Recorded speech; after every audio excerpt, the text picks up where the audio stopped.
On Second Shot, we cover 2 new stories every week to find out what kind of wisdom the world is dishing out today. And at the heart of every one of these stories are people, just like you and me, who've had to overcome incredible odds, to face the greatest challenges, to struggle and fight back. But now, we're changing it up. In these episodes, we're skipping the headlines and going straight to the people that inspire us to grow, to be bold, seek change, and act courageously when the rest of the world may not. A second look, a second chance, a second shot. This is Second Shot Sit-Downs with your host, Jenny Anchondo.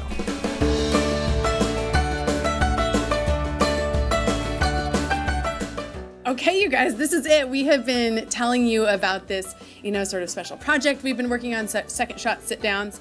And this kind of grew from my desire after 15 years of doing these 90-second interviews to give you a little something more. So we came up with a group of people who we think are powerful. We think they have compelling stories. We think they have something that you could learn from. So every other episode for the next couple months is going to be a Second Shot Sit Down where we do a deep dive, in-depth interview and give you something tangible, digestible that you can learn from. So it's a little bit different. Heath isn't here, but guess who is? Matt is here. What's up, Matt? Hello. Happy to be here in the dungeon or basement or whatever we have back here. Matt, do you have a ladder? Are you trying to escape? Look, no, I'm just ready to do work whenever the time comes. I've got some clocks back here. I'm ready to go. Oh my I'm excited for this. Oh my gosh. So Matt's been working behind the scenes on the show too, you guys. And so if you're listening on, the podcast app, if you're on iTunes or Spotify or something like that, you can't see it, but we'll kind of walk you through if you're watching on Facebook or YouTube. Hello, and welcome to our new studio. Now I want to tell you about our guest today. His name is Johnny Wimbrey. Some of you will definitely be familiar with him. Welcome. Thank you for having me. I'm incredibly honored to be here. So here's the backstory, you guys. Come on. Here's the Second Shot Sit Down. Johnny Wimbrey is a renowned inspirational speaker who has shared the stage with people like, Les Brown, Zig Ziglar. He is a celebrity coach, a millionaire mastery guru. I don't know what that is, but I'm about to find out because I would like to master that myself. He's a #1 international best-selling author. He got his start selling by selling drugs at age 14, and today we are here to talk about his second shot. I love that, the second shot. I love that. I wish it was a second shot. I'm kind of another shot. I messed up more than twice, but don't we all? Absolutely love the title of this show. Oh, thank you. Well, when I thought about you and your story, it just seemed like an obvious one, and because you do so much educating in the public space too, with regard to helping other people kind of get unstuck. So for people who are not familiar with him, we're going to do Second Shot, kind of like a little rapid fire, get to know you. First question here. And that first question is this. 3 people living that you could meet, hang out with, sit down with. Okay. Who would they be? So first of all, I want you to understand, my personality type is everything and who I am on stage, which is a little crazy. I come from, I like talking, I like teaching principles of success, but I'm also that crazy guy. So if you want to imagine me, kind of like in high school, I was like the Fresh Prince of Bel-Air type. Class Were clown. You the Fresh Prince of Fort Worth? Absolutely crazy. Yeah, Fort Worth, Funkytown bound, maybe. So before I answer this question, I want you to know that most people are going to probably think that, it's going to be way up here in terms of finances. But, if I had an opportunity to play like dominoes or cards, I would like Will Smith, my boy Kevin Hart. Yes. I'd say, finally, if I had an opportunity to be, just in an intimate setting, with someone like Dwayne, The Rock. Oh, The Rock, yes. Like just that mindset. People don't understand, man, these work ethic that these individuals have, we get caught up into the sensationalism of it, but, man, these guys have incredible work ethics. It's interesting. I always love to hear what people say to this because it kind of talks about what are your priorities. I don't want to do with this, but Kim Kardashian, I've had an opportunity to meet her on a few occasions, but her work ethic, people don't understand. Her work ethic is just like out of there. So if it's 3 or 4, I'd throw a female in there. What were you doing meeting Kim Kardashian? what was it? I need to start behind this now. I can talk about it now. I couldn't talk about it back in the days, but I've also done some celebrity life coaching. Okay. I was in Hollywood for a couple years working on some projects, and while I was there, I did celebrity life coaching. So when Scott Disick was wilding out a little bit. Yeah, They going called me rogue. to ask me would I work with him, and then Courtney went into labor like 2 weeks early, and this was the first kid, and they just kind of took that idea off the table. And then again with Lamar. Okay. Interesting. And it wasn't attached to what he went through, but I definitely could have prevented that if he was open to it. I don't know if it was Chloe or him, but one of them weren't open to the possibilities. But they called me, but they just weren't open to going on air or having that out there. It's a lot to go through that process. Yeah. It is. Okay, so let's talk about, kind of your backstory so that people can just relate to what you've been through. I brought up in the intro, selling drugs at age 14. Yeah. I know you were exposed to drugs initially, just such a young, tender age at age 8. Yeah. So talk about your life circumstances at that point in time. Okay, a little backstory to lead up to that, because I don't want people to think that that was something that I opted into based on having many options. I just didn't know what I didn't know. Yeah. My earliest memory of life living in a battered women's shelter. We left, my brothers and I'm the baby boy. We left Fort Worth, Texas, right around 3 or 4 years old for me. And then we went to San Jose, California. In San Jose, that was my first memory in life, living in a battered women's shelter. I remember going to a refrigerator, opening up the door and reaching in to grab some milk. And I remember someone saying, "No!" And Jenny, that was the moment that I realized that life wasn't normal. That wasn't my milk. That milk belonged to another family. Right. And that was my You didn't have a introduction to home. life is not normal right now. So fast forward, we ended up coming back to Fort Worth. My mom puts us on an airplane, says, "We'll see you in 2 weeks." I wouldn't see her again for 3 years. Oh my gosh, what happened? It just circumstances and just life happens. And I go back, I meet my father for the first time. We came back from Fort Worth when I was in first grade for the first time. And I would meet my father. And it's the first time I ever had a man hold me and grab me and hug me so tight it hurt. So I wasn't familiar with that. But that was the first moment I've ever had a man's love, from a father figure type At what situation. age was that? That was first grade for me. So I would say about 6, 7 years old. And then my mom picked us up for a weekend during the summer, takes us back to San Jose, and my father doesn't know it. Now, I'm telling you all that to say this. When I went back, I failed the second grade in San Jose. Life just was not normal. So it sounds like there was no stability at home, right? Zero just stability. Ability to help with their homework, Yeah. just the logistics that people take for granted. My mom was in survival mode. And I didn't know what my father was going through at that particular time. But ultimately, after the second grade, where I failed, we got on an airplane. My father arranged money to get us back. And we went back. We expected my mom to be there 2 weeks later. And I remember going through this process in the second grade. And I literally saying, "Mommy's coming. Mommy's going to be here next week." And that went on for months. And then months turned into years. So that caused me to grow up very fast in terms of being able to adapt to change very quickly. And it built my character in a way that I don't think that any book can build somebody's character. So with all that being said, when I moved back to with my father pretty much raised me from that day forward. Even when my mother came back, I decided to stay with my father. Okay. My brother Larry, my oldest brother, went to go live with my mother, and today he's serving 40 years in prison. So, and I'm saying that because I'm not better than my brother. I just didn't get caught. Okay. You understand what I'm saying? No, I think that's fair. I think Yeah. that's interesting that you say that because it's very honest Yeah. about the circumstances that you both were in Yeah. and what you were doing for survival. Yeah, and Sigmund Freud says you become a product of your environment, and I'm not challenging that. I'm just saying I believe that you can choose what your environment is. My brother Willie, who's the middle child, never really got in trouble. Willie, I believe you could be in the midst of fire and never stick your hand out to see if it's hot. And for some reason, Willie was that kid who didn't. I did. I saw drugs when I was 14 years old, started selling them. And it was crack cocaine. I'm 14, 15 years old. I'm introduced to this lifestyle. But the flip side of it is I'm terrified of my father. Give me an example of my father, like the personality character trait of my father. And shot out because he passed away about a month ago yesterday. I'm sorry. No, thank you so much. We did a huge celebration for him. But my father was the character in Pulp Fiction, Samuel L. Jackson. That's my father. Okay. Like if you really want to picture him, Okay. Yeah, that dude is my father. So I was really good at not getting caught. Johnny. So I was that kid at school, Fresh Prince of Bel-Air, class clown, at home, doing things I should have never done. So at that time, what did you think life had to offer you?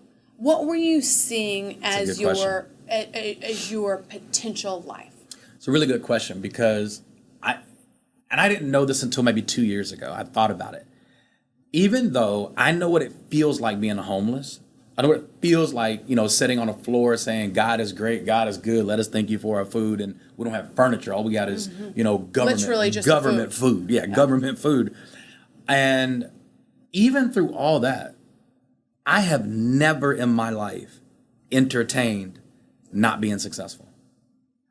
I don't have one memory of thinking to myself, I'm not going to be successful.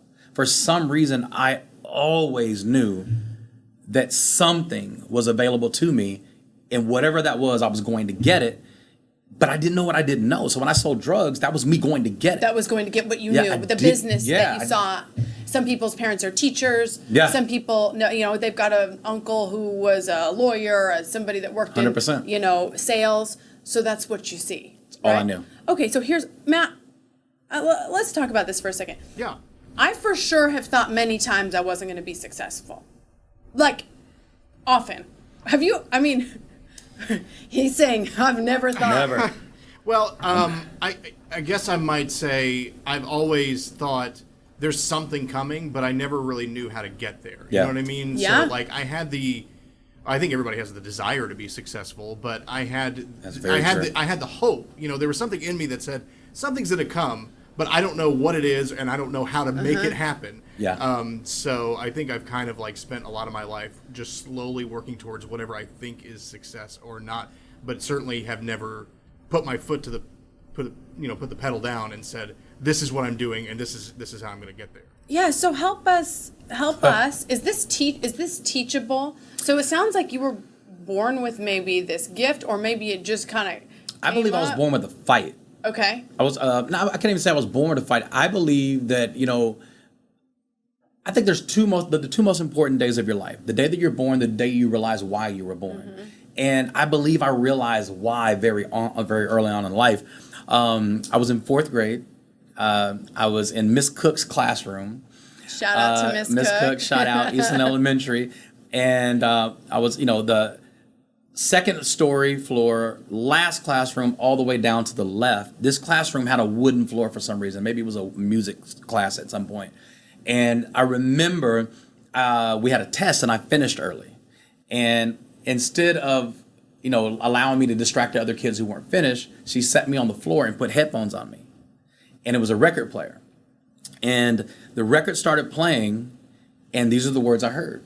I have a dream one day. Mm-hmm. And when I heard those words, Jenny, without exaggeration, something inside me happened. And I knew at that moment that I'm gonna move people. My voice is called to move people and help people. And I would forget about that moment. Like, I wasn't thinking about that when I was selling drugs. I wasn't thinking like that. I sold guns in high school. I wasn't thinking like that when I was doing the things that I was doing, but I could never deny the fact that there was something inside of me. Even to the point where there was a little bit of arrogance on my side. It was almost the arrogance of, I know I'm not going to get caught.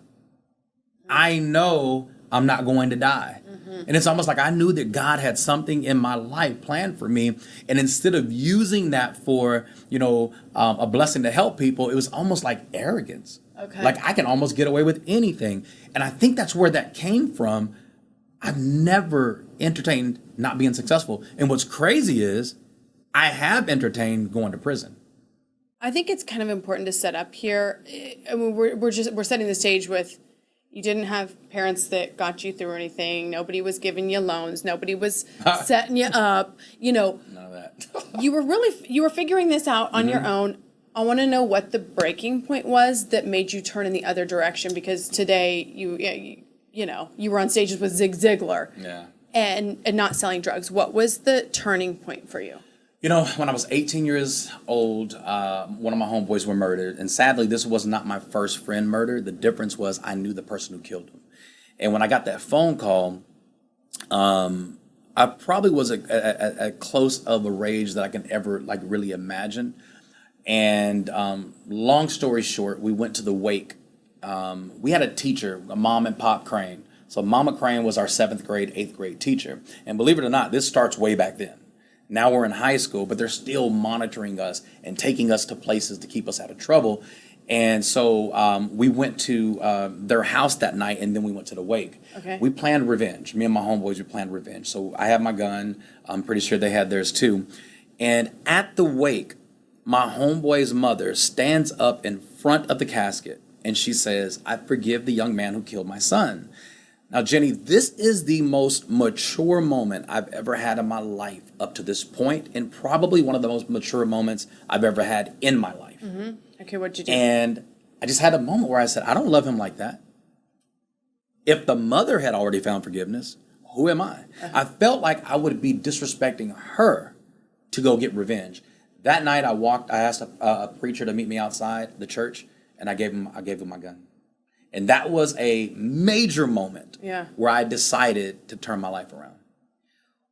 How hard was it after that, though, to stick to it? I think sometimes people have these pivotal moments, and then there's such an allure and an ease of path and doing what you know. How did you stay the course after that? Or did you? Well, once I made a decision, I flipped that switch. I knew that I was going to fight for my life. And here's the number one principle that I teach people around the world. You got to participate in your own rescue. And I think the thing that made me different than most people is I actually participated in my rescue. Made a hell of a lot of bad decisions. I dropped the ball. I even went back to the streets. But it was very obvious to me that I wasn't going to get too many more chances. Yeah. So I walked away from that lifestyle. As a matter of fact, the next day at the funeral, there was a young lady sitting about maybe 10 people down left of me on my row, and I looked over and I'm like, I don't know this girl. Who are these girls? They're kind of cute. They're not from Fort Worth. They're not from where we're from. You would have known them, yeah. Yeah. How does Mookie know them? Well, mom and Papa Crane went to church where they went to church, and they would take Mookie to church.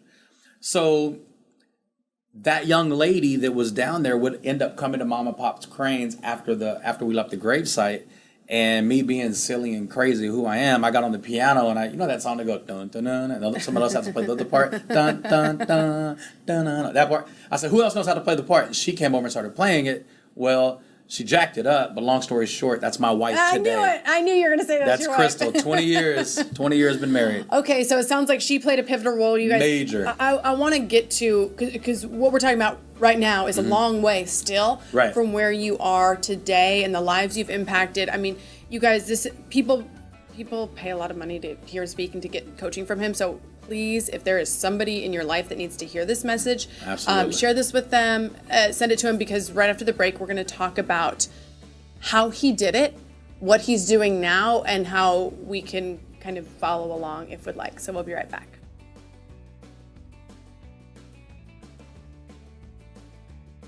Really quick break to tell you guys about, and we have been so pumped about this, our new sponsor of the Second Shot podcast. It is LLCcom. So Heath actually introduced me to this company a long time ago because he's been using them for everything. Every time he puts together a new business, he goes there, gets the LLC set up. They send back a little portfolio with everything done. It's legally savvy, legally sound, and put together for you. So if you're somebody who's sort of thinks that that's the daunting part of a business, which for me, it always has been, myllc.com is for real where you want to go. And they're also hooking you guys up with a deal. So write it down. Maybe you're not starting a business today, but maybe you're getting inspired by the interviews. It is this 99 My LLC, which gives you $99 off of a new corporation or LLC. I will also tell you, we definitely price checked before doing this. It is for sure the most affordable option. Heath and I have been using them for years and years. We just adore this company. So myllc.com, and again, the code for $99 off is 99myllc.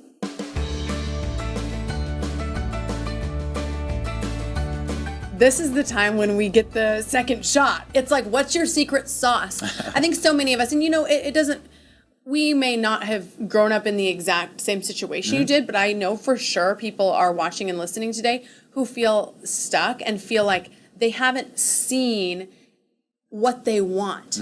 They've never seen it played out in real life, and it's very hard for people to visualize. So I'm hoping, like, that was the point in bringing you on. Like, look, Johnny did it, we can do it. So Absolutely. how did you, you don't have a big formal education in sales or anything like that, right? No. But that's how you earned your living. That's how you made your money. Right.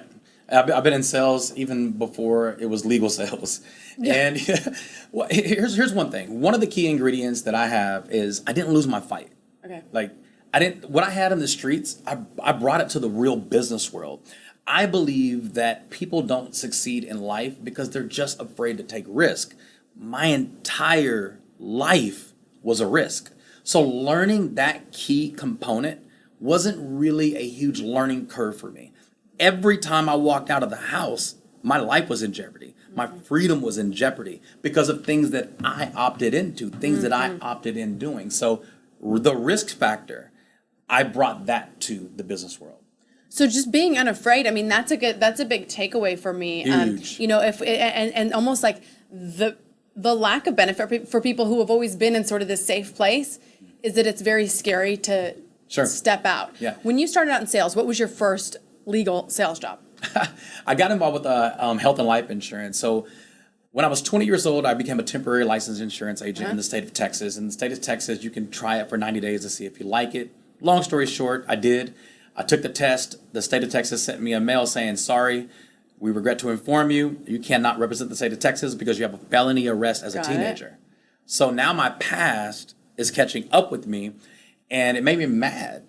But again, you got to participate in your own rescue. Okay. I had the Fort Worth courthouse. I asked the county clerk to ask Judge Wayne Salvant to write a letter on my behalf just saying, give me a second chance. Literally, those were the words I said. Yeah. Can you ask them to give me a second chance? And they wrote the letter. 2 weeks later, no explanation, my license comes in the mail. Wow. Hold on for a second, Matt. I like this one. Participate in your own rescue. Yeah, that's great. So often we are kind of like, well, I did the thing, and now my life's over. We do. I did the thing. I'm sure a lot of people could have gotten that news saying, well, you got a felony arrest, that's it. And I think a lot of people would look at that and like, well, there's nothing I can do about that. Yes, I have a felony it's the state of Texas. How do you fight the state of Texas? Right. Right. Like, so with the word that could have been please. so Right. easy. And I'm telling you, man, it was the simple fact that I just took a step. Yeah. It wasn't anything genius. It was me participating, not knowing the end result, but at least I was. And those were things that I would do in the streets. When I was in the streets, a no meant nothing to me. I still would take another step after a no.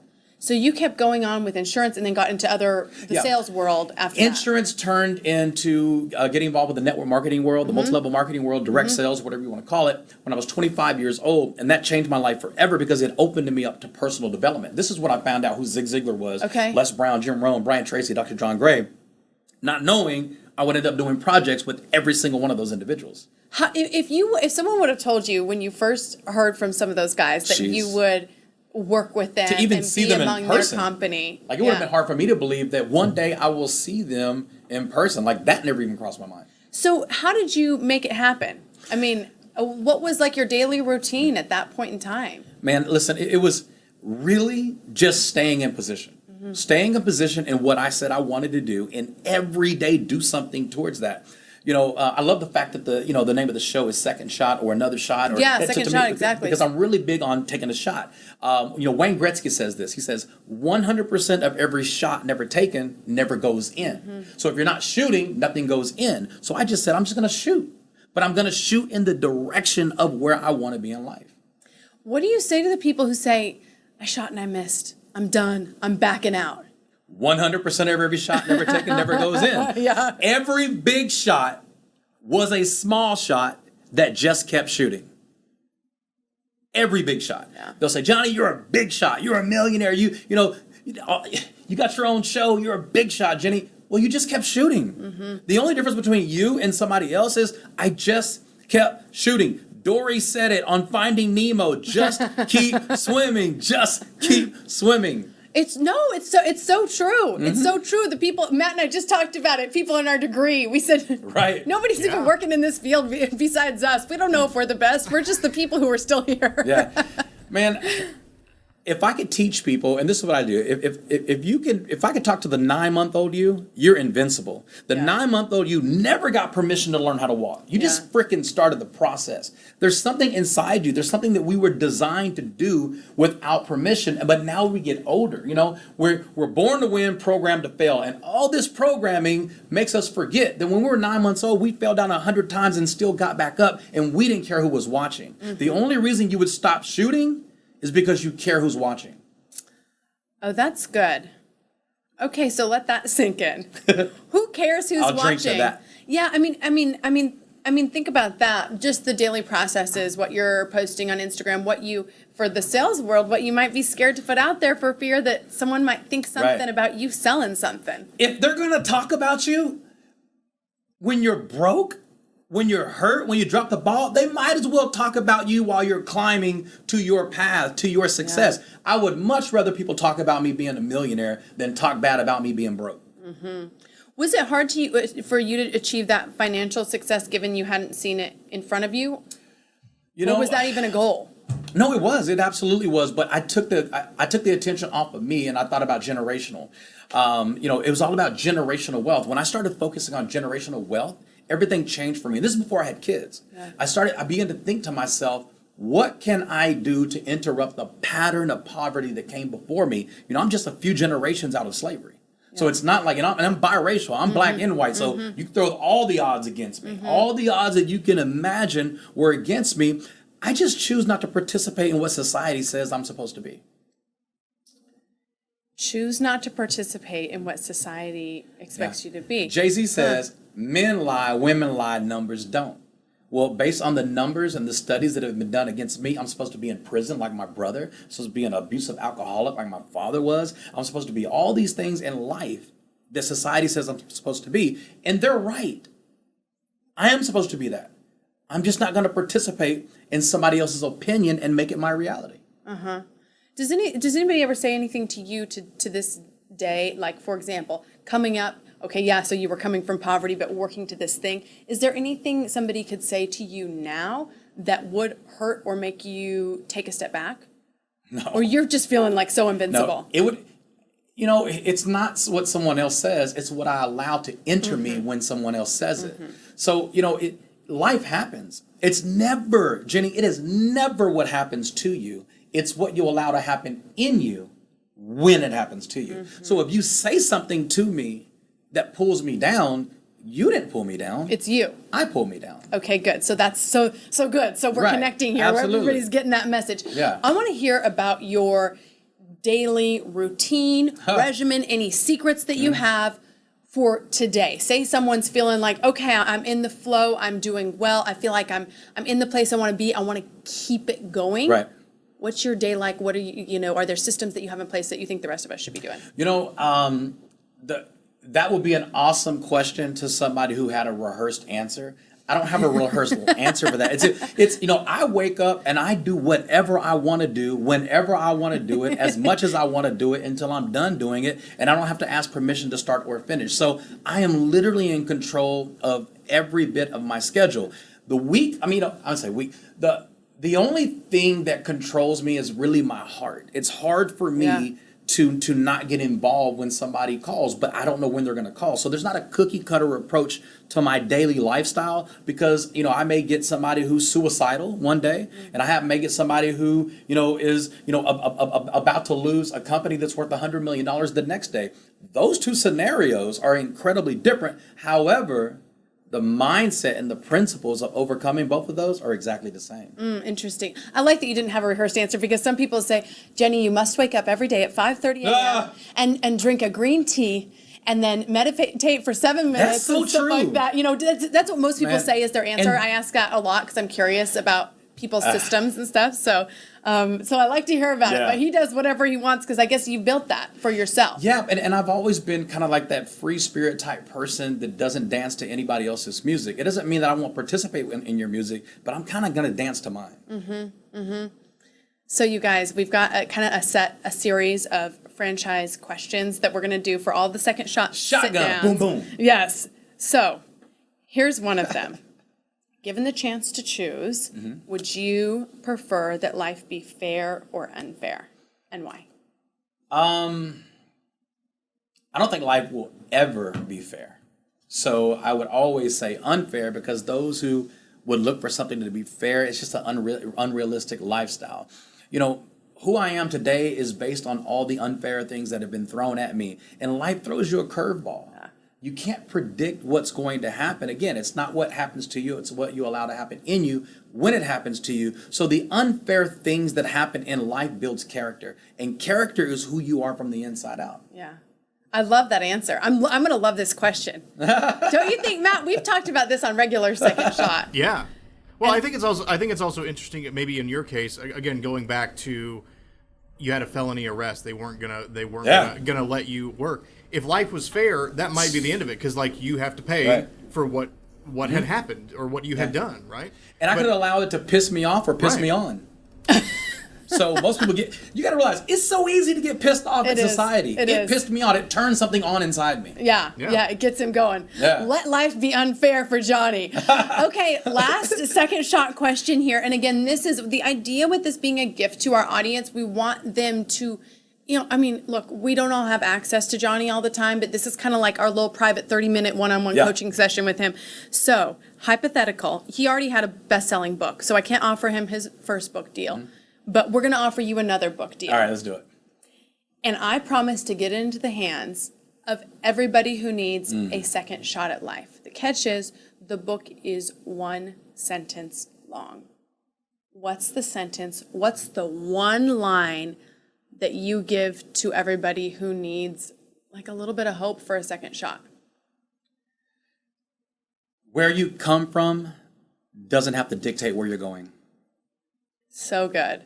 So good. Let it sink in. Post it, tweet about it, quote it, Instagram it. Your past doesn't have to determine your future. You don't have to consult your past to determine your future. And I think that's what most people do. You know, people look at life like a hand of cards. Like the hand you get the day you're born, that's the hand you have to play with for the rest of your life. And that's a lie from the pits of hell. You could throw that hand in right now and hit the reset button and restart. But you got to have a coach. You got to have somebody. Yeah. You know, tennis players have coach. Pianists have coach. You know, people have coaches in life other than in life. Right, to keep them going.